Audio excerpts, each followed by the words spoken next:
அவ்வளவுதான், சோலி முடித்து விட்டாங்கப்பா லக்னோ.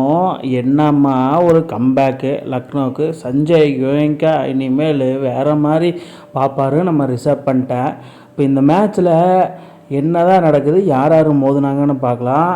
இன்றைக்கி மேட்ச்சில் வந்து பார்த்திங்கன்னா லக்னோவை சேர்ந்த ரிஷப் பந்தும் மும்பையை சேர்ந்த கார்த்திக் பாண்டியாவும் 2 கேப்டன்ஸும் மோதுனாங்க.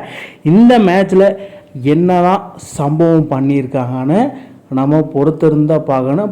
ஏன்னா இந்த மேட்ச் வந்து பார்த்திங்கன்னா லக்னோவுக்கு ஹோம் கிரவுண்டு இந்த ஸ்டேடியம். ஸோ அதனால் அவங்களோட கம்பேக்கும் நம்ம ஹார்திக் பாண்டியாவோட கம்பேக்கும் எப்படி இருக்குன்னு பார்த்தா, அதுக்கு முன்னாடி சூர்யா தாதாவை பற்றி பேசியே ஆகணும். ஏன்னா அவருக்கு இன்றைக்கி 100வது மேட்ச்சு. பொல்லாடு கையில் அந்த டிஷர்ட்டை வாங்குறாப்புல. அவருக்கு வந்து சூரிய தாதான்னு அந்த நிக்நேமை வச்சுருக்கிறாரு. ஏன்னா சூர்யாவை பற்றி நம்ம எல்லாத்துக்குமே தெரியும், மிஸ்டர் ஸ்கை அவர். ஆனால் அந்த மாதிரி பிளேயர் தான் அவர். பண்ண கம்பேக்கில் தரமான சம்பவங்கள்லாம் நிறையா இருக்குது. இன்றைக்கி 100வது மேட்சை ஆடுறாப்புல அவரோட பர்ஃபார்மன்ஸ் எப்படி இருக்குன்னு பெரிய வரவேற்பை பெற்றிருக்கு. டாஸ் டைம் அப்படின்னு சொல்லி இயான் பிஷப் அனௌன்ஸ் பண்ணிட்டாப்புல. அந்த டைமிங்கில் என்ன தான் நடந்ததுன்னு பார்த்தா, ரிஷப் பண்ட் உனக்கு டாஸு சுண்ட வருமா வராதா அந்த மாதிரி தாங்க இருந்தது. திடீர்னு கை ஸ்லிப் ஆயிடுச்சு. பட் பரவாயில்லை. ஆனால் அவருக்கு விழுகல டாஸு, ஹார்திக் பாண்டியாவுக்கு விழுந்துருச்சு. பட் இந்த மாதிரி சுண்டதுனால அவருக்கு விழுந்திருந்தால் அது ஒரு இதாக சொல்லியிருப்பாங்க. பட் ஹார்திக் பாண்டியாவுக்கு டாஸு விழுந்துருச்சு. ஹார்திக் பாண்டியா ஸ்ட்ரெயிட்டாகவே கோயிங் டு பவுல் ஃபஸ்ட்டுன்ட்டார்.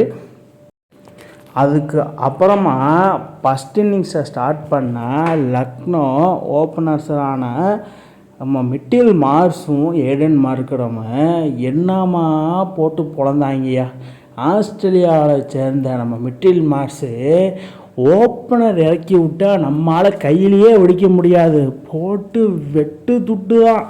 அதாவது இந்த அடி அந்த அடி எந்த அடி மரணடி தான் நம்ம காமிப்பாப்புல. அவரோட சேர்ந்து ஏடன் மார்க்கர் நிதானமான ஆட்டத்தை வெளிப்படுத்த இப்படியே போயிட்டு இருந்தால் இதுக்கு ஒரு எண்டே இல்லையா.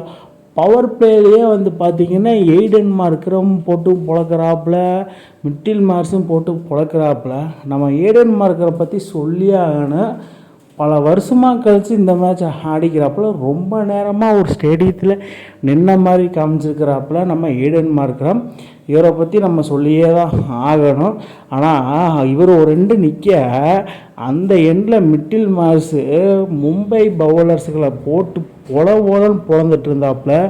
அதாவது இன்ஸ்விங் போட்டாலும் சரி அவுட் ஸ்விங் போட்டாலும் சரி நான் ஒரு காட்டடி தான் அடிப்பேன் அப்படின்னு சொல்லி போட்டு செய்ன்னு செஞ்சுட்டு இருந்தாப்புல நம்ம மிட்டில் மார்ஸு. அவரோட சேர்ந்து நம்மால் ஏடன் மார்க்கம். இவங்க 2 பேர் இப்படி அடித்ததுனால என்னமோ தெரில, லக்னோ பவர் பிளேயரையே வந்து ஸ்கோரை வந்து ரைஸ் பண்ணிட்டாங்க. இவங்களோட பார்ட்னர்ஷிப் வந்து வேறு லெவல். இந்த மாதிரி அதில் மிட்டில் மார்ஸ்லாம் வந்து பார்த்திங்கன்னா 30 பாலுக்கு 60 ரன்னு. அதாவது 5 ஓவருக்கு 60 ரன். ஷார்ட்டாக சொன்னால் 5 ஓவருக்கு 60 ரன்னு வச்சு செஞ்சு விட்டு போயிட்டான். அவனோட விக்கெட்டை எடுத்ததெல்லாம் பெரிய விஷயம். பட் விக்னேஷ் புத்தூர் தான் அந்த விக்கெட்டை எடுத்தது. அதுக்கப்புறம் வந்து நம்ம ஹார்திக் பாண்டியா ரிஷப் பண்ட் விக்கெட்டை எடுக்கிறதெல்லாம் வேறு மாதிரி. ஹார்திக் பாண்டியா கம்பேக்கு. அதாவது ரிஷப் பண்ட் எடுத்தாச்சு, அதுக்கு முன்னாடி நிக்கோலஸ் பூரனையும் தூக்கி விட்டாங்க. நிக்கோலஸ் பூரனை விட்டுருந்தாங்க, இந்நேரம் 230க்கு 40க்கு மேலே போகும் அப்படின்னு சொல்லி தூக்கி விட்டாச்சு. ஹார்திக் பாண்டியா பண்ண ஒரு தரமான சம்பவங்கள். சூர்யாவுக்கு வந்து பெரிய ஒரு இம்பேக்ட் கொடுக்கல. பட் எப்படியோ வந்து விக்கெட்டை போட்டப்பா வேறு மாதிரி ஒரு கேப்டன்சி நாக்கு. பட் ஆனால் இருந்தாலும் வேறு லெவலில் பண்ணிட்ட பவுலிங்கில். அதாவது அனில் கும்ப்ளேக்கு அப்புறம் நீ வந்து ஒரு சாதனை பண்ணுவேன் நம்புகிற அப்படின்னு சொல்லி பல வித்தைகளை காமிச்சு விக்கெட்டு மேலே விக்கெட்டை எடுத்துட்டாப்புல நம்ம ஹார்திக் பாண்டியா. அதுக்கப்புறமா வந்து பார்த்திங்கன்னா சூர்யா தாதா விக்னேஷ் புதரை கொண்டு வந்து தூக்கி விட்டாங்க விக்கெட்டை. இப்படியே போயிட்டுருந்தா இவங்கள யார் தான் ஸ்டாப் பண்ணுவோம் அப்படின்னு சொல்லி பல ஸ்டாப்புகள் நடந்திருக்கு அந்த இடத்துல. அதுக்கப்புறம் டேவிட் மில்லர் காலங்காலமாக விளையாடுறாப்புல. காலகாலமாக விளையாண்டு இந்த மேட்ச்சில் ஒரு 15 ரன் அடிக்கும்போது 3000 ரன்களை கடந்தார் அப்படின்னு சொல்லி அனௌன்ஸ்மெண்ட்டை வேறு பண்ணிட்டாங்க. ஏன்னா டேவிட் மில்லர் வந்து பார்த்திங்கன்னா நம்ம அந்த காலத்துலேருந்து பார்க்குறோம்ப்பா, சின்ன வயசுலேருந்து அவன் இருக்கிறான், உண்ணாமே இருக்கிறானா அந்த மாதிரி தான் இருந்துச்சு. அதுக்கப்புறம் ஹார்திக் பாண்டியா வந்து கடைசி ஓவரில் 2 விக்கெட் எடுத்தது மூலிமா ஹார்திக் பாண்டியா பண்ணின ஒரு தரமான சம்பவம் இந்த மேட்சில். அந்த மாதிரி தாங்க சொல்கிற மாதிரி இருந்தது. ஏன்னா அந்த மாதிரி தலைவன் பல வித்திகளை கைக்குள்ளே வச்சுருக்கிறான்னு இன்றைக்கி தான் தெரிஞ்சிருக்கு இந்த ஐபிஎல்லில். ஏன்னா நிறையா விக்கெட் எடுத்துருக்கிறாப்ப எனக்கே ஷாக்கிங்க. ஹார்திக் பாண்டி இந்த மாதிரிலாம் பவுலிங் வீச முடியுமா அப்படின்னு சொல்லி வீசி 5 விக்கெட் எடுத்துட்டாப்புல. ஐபிஎல் வரலாற்றிலேயே ஒரு கேப்டன் 5 விக்கெட்டை எடுத்து இதுவே முதல் முறை அப்படின்னு சொல்லி பேர் போய் அந்த வரலாற்றில் இடம் பிடிச்சிருக்காரு நம்ம ஹார்திக் பாண்டியா. ஆனால் இவருக்கு வந்து தகுந்த தன்மானம் கொடுக்க வேண்டும் என்றுதான் கருதப்படுகிறது. அந்த மாதிரி தாங்க வேறு மாதிரி தரமான சம்பவங்களை பண்ணியிருக்காரு நம்ம இன்றைக்கி ஹார்திக் பாண்டியா. அதுக்கப்புறம் இன்னிங்ஸ் முடிஞ்சது பார்த்தா எல்எஸ்ஜி 20 ஓவருக்கு 203 ரன்னு அடிச்சிட்டாங்க. இதில் மிட்டில் மான்ஸ் தான் 60 ரன்னு. அதான் சொன்ன பார்த்தீங்களா 30 பாலுக்கு 60 ரன் அடிச்சிருக்காப்புல. அதாவது ஹார்திக் பாண்டியா 5 விக்கெட்டு 4 ஓவர் வீசி 36 ரன்னை கொடுத்து 5 விக்கெட்டை போட்டிருக்காப்புல. இதனால் என்னென்னா எல்எஸ்ஜி வந்து ஹோம் ஸ்டேடியத்தில் அவுட்ஸ்டாண்டிங்காக பர்ஃபார்ம் பண்ணியிருக்காங்க. இப்போ என்னென்னா செகண்ட் இன்னிங்ஸில் Mumbai needed 204 runs to win. Second இன்னிங்ஸை ஸ்டார்ட் பண்ண மும்பை இந்தியன்ஸு இந்த மேட்ச் ரோஹித் சர்மா இல்லை, பட் இருந்தாலும் ஓப்பனர்ஸ் 2 ஃபாரின் பிளேயர் இறங்கினாங்க. அதாவது Ryan Rickelton and then Will Jacks. இவங்க 2 பேருமே சொல்லி வச்ச மாதிரியே ரவி பிஷ்ணாய் கிட்ட ஒரு பேக் சூப்புக்கு ஆடி 2 பேருமே பேக் ஸ்கொயர் லெக் லென்த்தில் போட்ட பாலில் விக்கெட் ஆகிருக்காங்க. ஒரு விக்கெட் என்னடா ஆகாஷ்தீப் எடுக்கிறான், இன்னொரு விக்கெட் என்ன அன்சோல்டு பிளேயர்னா சர்துல் தாகூர் எடுக்கிறாப்புல. அன்சோல்டு பிளேயரை எடுத்து இவன் விக்கெட் மேலே விக்கெட் எடுக்கிறான் சர்துல் தாகூர்.